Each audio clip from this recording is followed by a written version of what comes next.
ಅಂತ ರಾಜ ಅರುಣೇಂದ್ರ ಅವರನ್ನ ಕೈ ಹಿಡಿದು ಎಬ್ಸಿದ್ರು.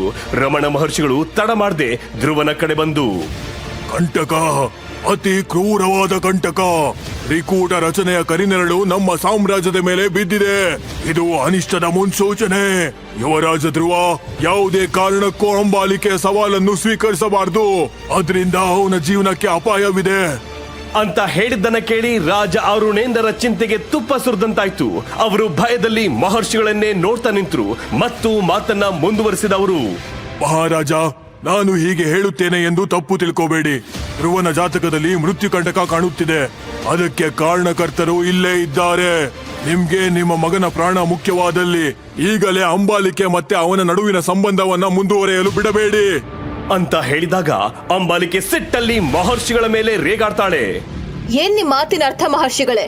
ನಾನು ಧ್ರುವನನ್ನ ಕೊಲ್ಲೋ ಸಂಚಾಕ್ತೇನೆ ಅಂತನ? ನಾಲ್ಗೆ ಇದೆ ಅಂತ ಏನೇನೋ ಹೇಳ್ಬೇಡಿ.